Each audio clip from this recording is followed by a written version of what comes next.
न फासिज्म चलेगा, न कम्युनिज्म चलेगा, न नार्किज्म चलेगा, न पॉपुलिज्म चलेगा। इंक्लूसिव ह्यूमनिज्म चलेगा, इंक्लूसिव ह्यूमनिज्म चलेगा। अरे ना एक्सट्रीम नेशनलिज्म चलेगा, ना कम्युनलिज्म चलेगा, ना रिलीजियस फंडामेंटलिज्म चलेगा, ना एक्सप्लॉयटेटिव कैपिटलिज्म चलेगा। इंक्लूसिव ह्यूमनिज्म चलेगा, इंक्लूसिव ह्यूमनिज्म चलेगा।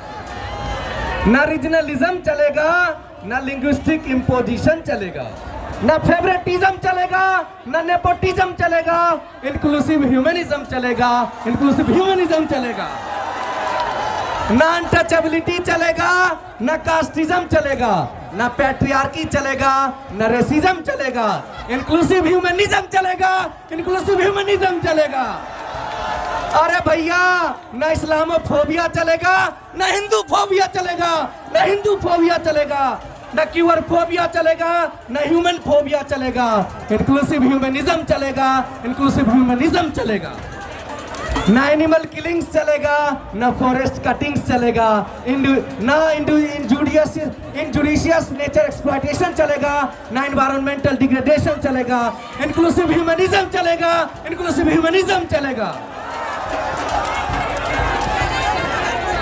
एंड नाउ अब मैं कहना चाहता हूं, क्योंकि मैं कभी हूं और इस बार कभी नहीं, कभी कविता नहीं, क्रांति करने जा रहा है। ओके, नफरत का ड्रम फोड़ो, अरे नफरत का ड्रम फोड़ो और अवसरवाद की डफलियां तोड़ो। नफरत का ड्रम फोड़ो और अवसरवाद की डफलियां तोड़ो और अपना दिल सर्वोत्थान राइज ऑफ ऑल से जोड़ो, राइज ऑफ ऑल से जोड़ो।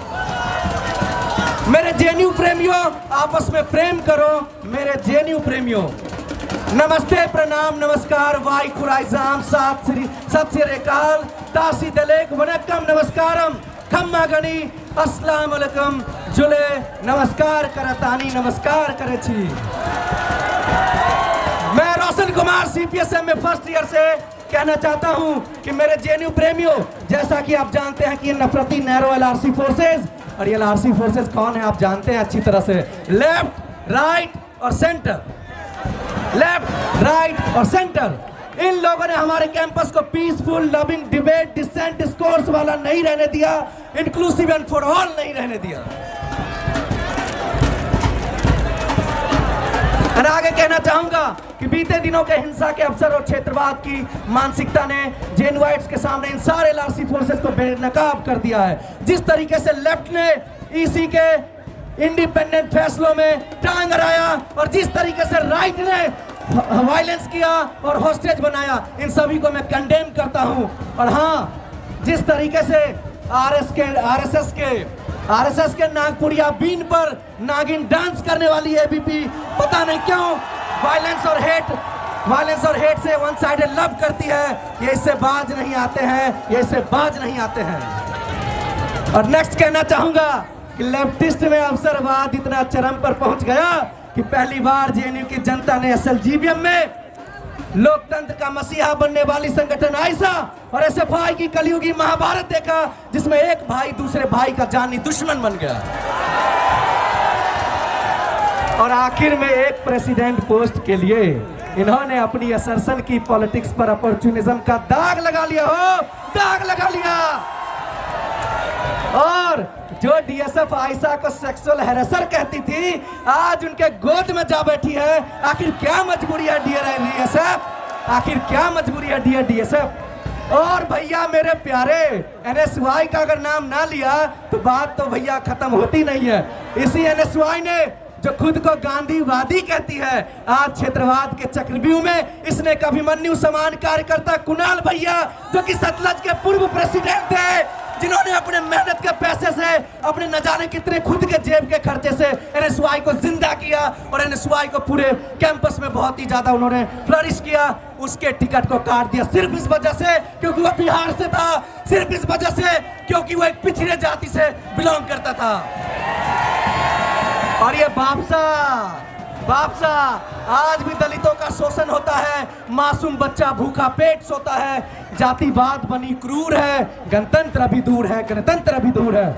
और मैं बापसा को कहना चाहता हूं, कहां गया वो आपका मारीच झांपी, मारीच झांपी पे जिस तरीके से आप दलितों का किलिंग हुआ, उनको भूखे रखा गया, उनके बोट्स को डुबा दिया गया, उनको किलिंग्स किया गया, उस टाइम तो आपने बड़े बड़े पोस्टल SSS के आगे लगा दिया। लेकिन मेरे बाबू SFI के जो पेरेंट पार्टी CPM है, उससे तुमने सौदा कर लिया। दलित के संघर्ष का अपमान किया है तुमने, दलितों के संघर्ष का अपमान किया है तुमने।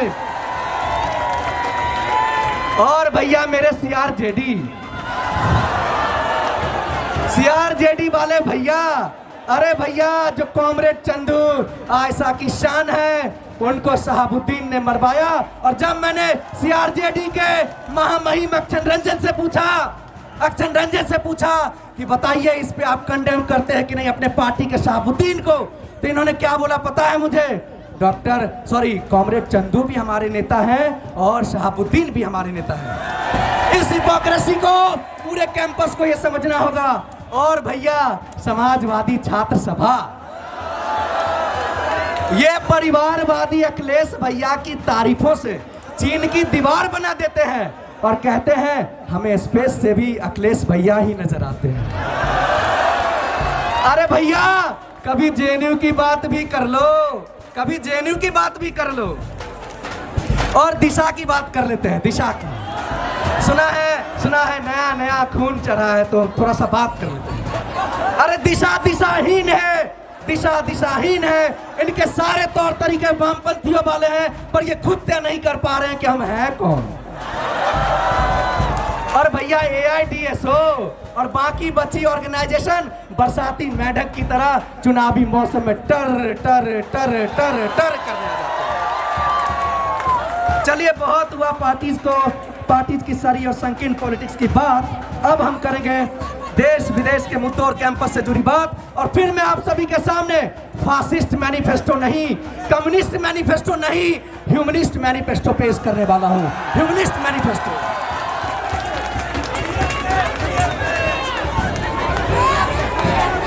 जिस तरीके से मणिपुर में एथनिक वायलेंस होता है और स्टेट स्पॉन्सर्ड डिविजननेस किया जाता है, उसको मैं कंडेम करता हूं।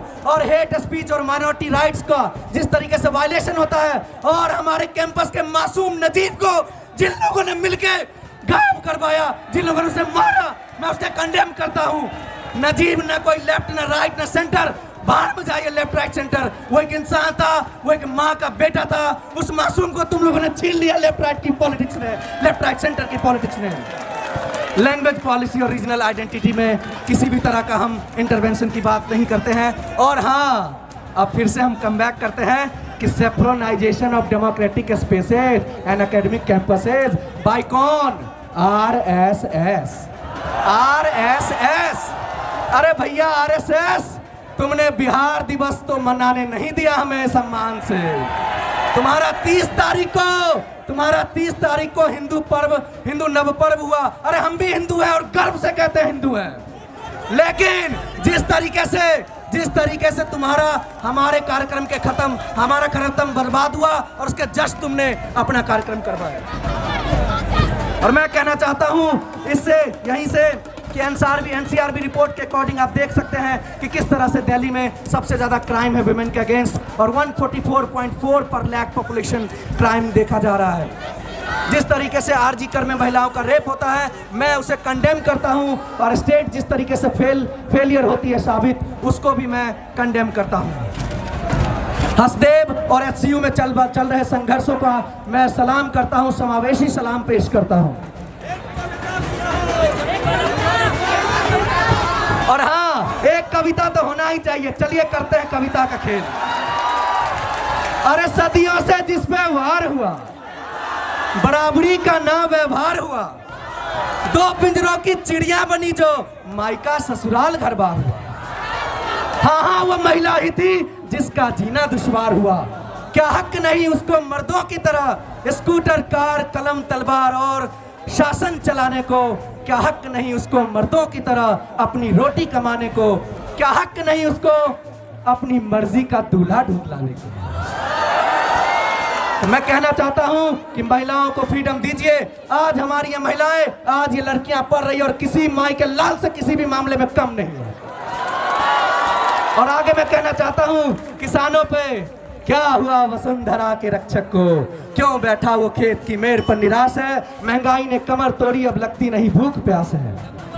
ओके, और मैं कहना चाहूंगा कि आज भी एनुअली 10,000 से ज्यादा किसान आत्महत्या के शिकार होते हैं। और मैं पूछना चाहता हूं सत्ता परासीन उन हुक्मरानों से, क्यों लाचार बेबस बेकार सा है ये धरती पुत्र, क्या दुश्मनी है तुम्हारी किसानों से। और अब मैं अपना ह्यूमनिस्ट मैनिफेस्टो पेश करने जा रहा हूं।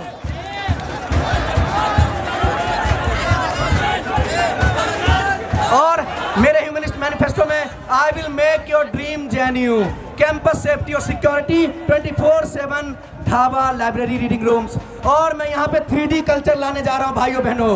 और ये 3D कल्चर है क्या? डिबेट, डिस्कशन, डिस्कोर्स जम के होगा और डेमोक्रेटिक क्लेम होगा पूरे जेएनयू पे, इंक्लूडिंग फ्रीडम स्क्वाड। और स्मूथ इंटरनेट फैसिलिटी मिलेगी आप सभी को। और डेमोक्रेटिक हाईजेक जो आरएसएस जैसी संस्थाएं करती हैं उनको हम जेएनयू के कैंपस से उखाड़ फेंकेंगे। और एमसीएम हम 4500 तक करेंगे फर्स्ट फेज में, और बाकी और भी आगे बढ़ेंगे ये। और पीडब्ल्यू स्टूडेंट्स के साथ जिस तरीके से कावेरी में अपमान किया गया, पेरियार में अपमान किया गया, पीडब्ल्यू स्टूडेंट्स के साथ जिस तरीके से सैटरडे और संडे को रीडिंग रूम से उनके लिए लिफ्ट नहीं खुलता है, उनके लिए भी मैं कंडेम करता हूं इस तरह की शासन व्यवस्था को।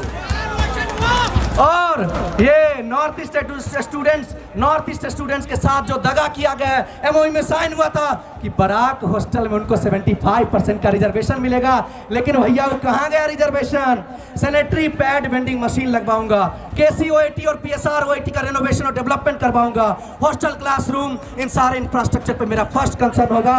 और किसी भी तरह का क्यूअर फोबिया और होमोफोबिया इस कैंपस में नहीं होने दूंगा। और मैं आईसीसी को सपोर्ट करता हूं इंक्लूसिव, जस्ट, ट्रांसपेरेंट और इम्पार्शियल होने के शर्त पे। हॉस्टल एलोकेशन टू ऑल होगा, दिल्ली एनसीआर स्टूडेंट्स के लिए होगा।